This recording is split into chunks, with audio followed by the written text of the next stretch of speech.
salaamaaleykum Sonko TV seen mbokk Seydina Omar moo leen di nuyu baax di leen siyaar waaw dama bëgg a def ak yéen vidéo bi pour wan leen tuuti ci li gars yi di wax ndax dama déglu audio bi mbokk mi di wax ne waa Sine du ñu sànni mbalit ci seen mbedd parce que buñ ko sànnee xam na ne ñoo koy foraat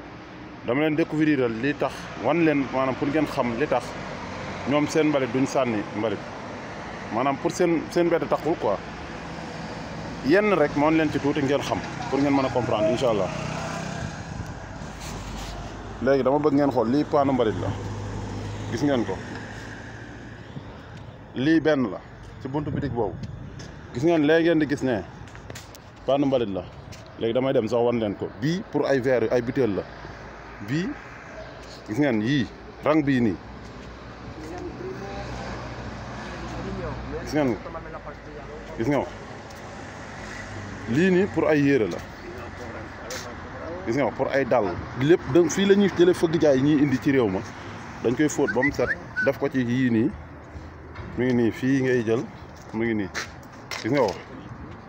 ko kon bàyyi leen xel loolu noonu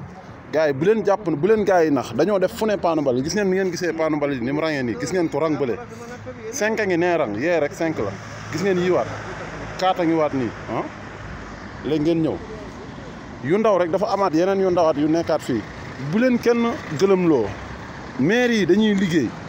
gis nga li ngay gis ni paanu mbalit la waat beneen gis ngeen ko te dafa am ñu ni fay ñu koy récupérer gis ngeen waat beneen bee paanu mbalit la gis ngeen ko ne lee paanu mbalit la nu mu dee nag poto bi ne